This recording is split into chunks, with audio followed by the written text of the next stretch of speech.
is one of their best hitters, probably their second best hitter last year, and the Cy Young winner. And then they didn't make the playoffs, but then a lot of people expect them to win the division, and that's the Toronto Blue Jays. I have them at 102 wins this year, the most in the American League. And just some reasons why I think like this lineup, it's easily the best in the American League. I know last year the Astros led the league in runs. The Red Sox also a very good lineup, but just look at all the names in this lineup. Vladdy, Bo Bichette. They just added Matt Chapman. I know he had a down year, but who knows? 2020 and 2019 was pretty good. Teoscar Hernandez, one of the more underrated outfielders in the league. George Springer was injured a lot last year, but he can be a huge piece. They just traded Randall Grichuk away, but they still have Danny Jansen, Alejandro Kirk, who I mentioned as one of my breakout picks, Kevin Biggio. And then the big part is this rotation. They did lose Robbie Ray, but they added Kevin Gausman, so it's pretty much even swap. Jose Barrios, they got the deadline last year. Hyunjin Ryu had a very bad year last year, but I think he might be aging a little bit. Might be a bad contract, but they do have pretty solid end of the rotation too with Alek Manoah, one of the nastiest sliders in the league. Great young pitcher. And then for number 5, Yusei Kikuchi. I'd say that's for an all-star pitcher to be your number 5 starter. That's really good. And then they're also back in Toronto this year where they're comfortable. So I think that could definitely help. But for some reason why they wouldn't win the division is obviously the bullpen. They don't really have any big names. They do have Jordan Romano, who's one of the best relievers in the league. But I don't think it's a league average bullpen, 16th in ERA last year, a lot of home runs allowed, 23rd in home runs per 9. And then obviously another thing that could stop them is the number 2 team in this division, the Tampa Bay Rays. I have them winning 99 games this year. They won 100 last year. And I think what's going to hold back the Rays from being a better team than the Blue Jays is their rotation. They don't have Glasnow for the year, obviously. They've lost some key pieces in previous years. Their ace this year is Shane McClanahan, followed by Corey Kluber, Drew Rasmussen, Ryan Yarbrough, and former top prospect Luis Patino. And Shane Baz out for a little bit too. It's the Rays every year. They don't really have that. Well, besides 2020, they don't really have that top line starting pitching, but they always put it together because they always have an amazing bullpen and a lineup that just scores runs.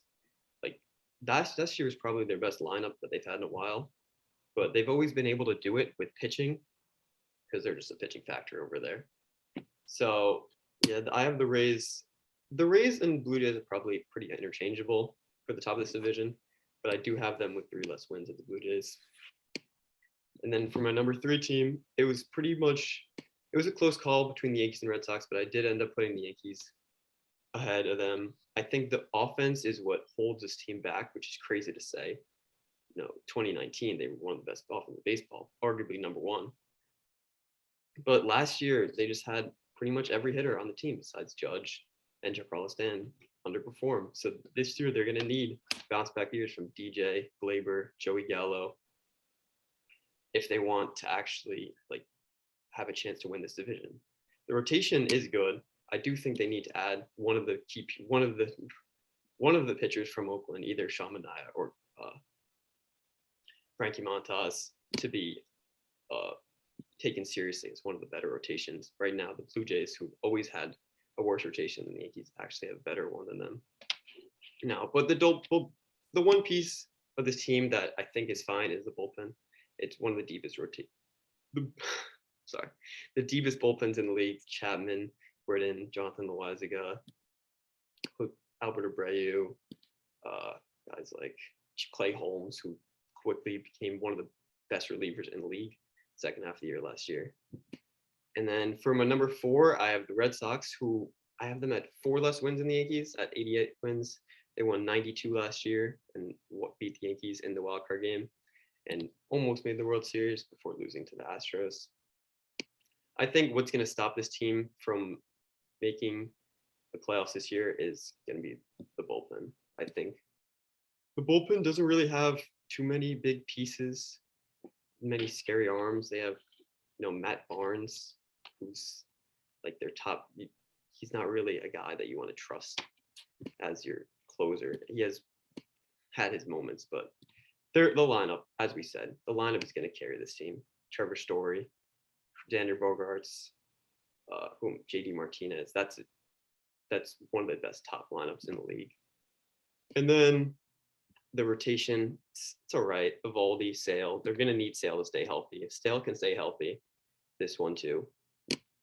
If Chris Sale comes back and he's Chris Sale and Nathan Evaldi performs like he did last year, then I could see this team possibly making a run at the division.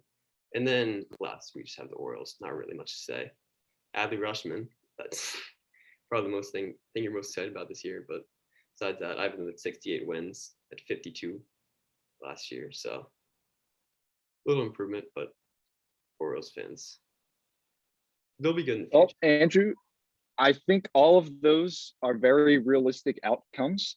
We definitely differ in our predictions, and I'll just kick it off right away so we can keep moving along here.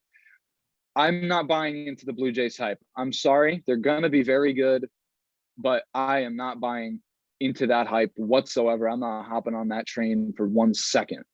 I'll get into that in just a minute.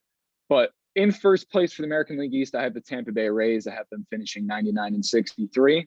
In second, I have the New York Yankees. Yes, please call me biased, but I think what the Yankees did this offseason is going to be much better than what people have anticipated over the last few weeks. I don't really see this team being as bad as people think they are going to be. I think their pitching is still pretty strong. Their lineup is going to show us if they're going to come back to life. That's what's going to bring them over the top compared to most of these teams in the division. I have the Yankees at 95-67, second in the American League East, and third, I have the Toronto Blue Jays behind the Yankees at 94-68. And this is where I'm going to get into it. I'm just not buying that rotation. I'm sorry.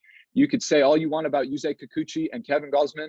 Yes, they lost Robbie Ray, but those are two guys in Kevin Gausman and Robbie Ray who got identical contracts and who, in my opinion, have most certainly peaked. It's not like these guys were tremendous starting pitchers for their entire career, like Max Scherzer and Clayton Kershaw and the DeGroms of the world. That is not the case here.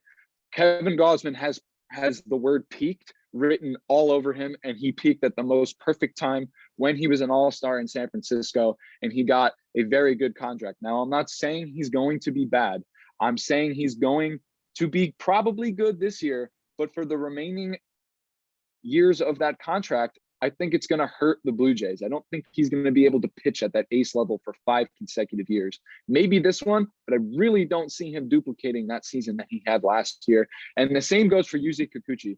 He is just okay in my eyes. I'm not discrediting him at all. He was in fact an all-star last year, but he is awful against American League East teams. And now he is in a division where he has to play predominantly American League East teams.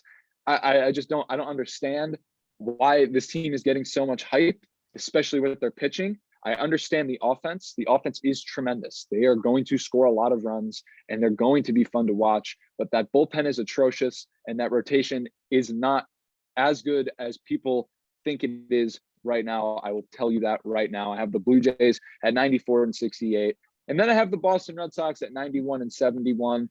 I just don't think that their pitching is going to get them over the top, especially with the question marks surrounding Chris Sale.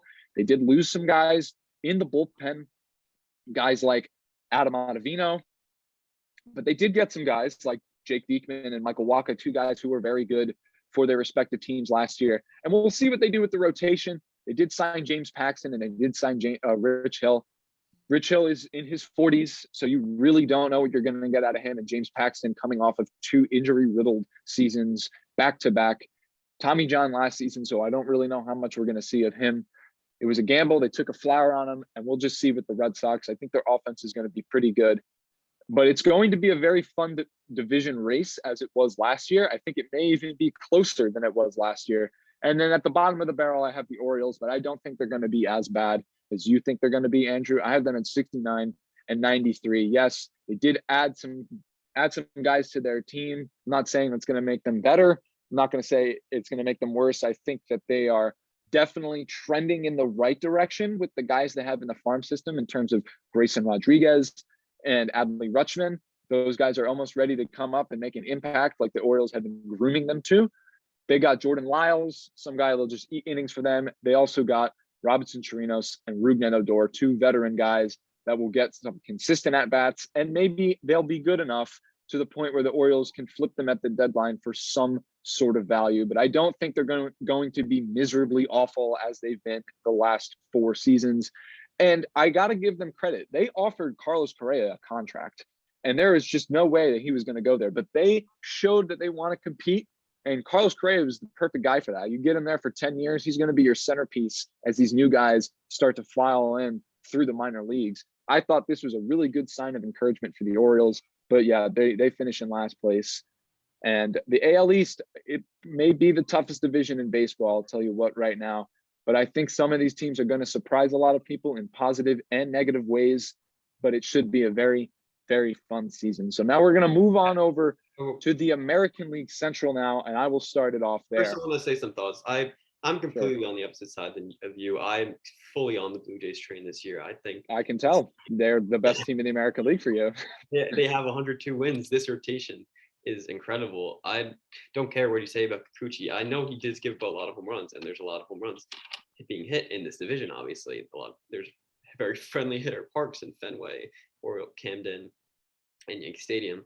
But to have him, a guy like that who had like a sub 3.5 in the first half last year, I know the second half was very bad, but to have that guy as your 5-starter, and Gausman, he's a good addition. No, he's a good addition. They're all good additions. I'm not buying into the hype. They're going to really have to show me that pitching rotation is as legit as it is. I love Manoah and I love Berrios, but the other two that they added, I think they were good adds for this year, but I just don't think they're going to be as good as everyone thinks that they're going to be.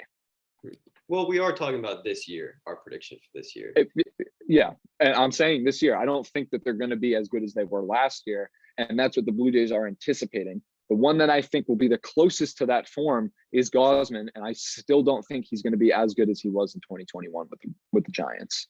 Yeah. Also, I want to just mention the Yankees. I don't know how the betting odds for most websites I looked at, they have the Yankees as the favorites. I don't see the Yankees as. Like, if their offense performs like it did 2 years ago, yeah, sure. But right now, the way this team's constructed, a league average offense last year with no additions to the rotation, all they did was lose Corey Kluber.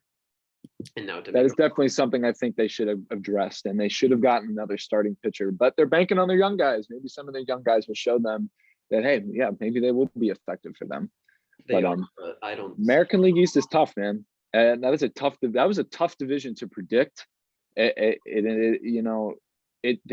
a lot of good teams, and they showed it last year. There were 4 90-win teams in that 90 plus wins. The Rays had 100, but it just goes to show the 4th place team had 91 wins last year. 4th place. That's incredible. And all those teams were improved, in my opinion.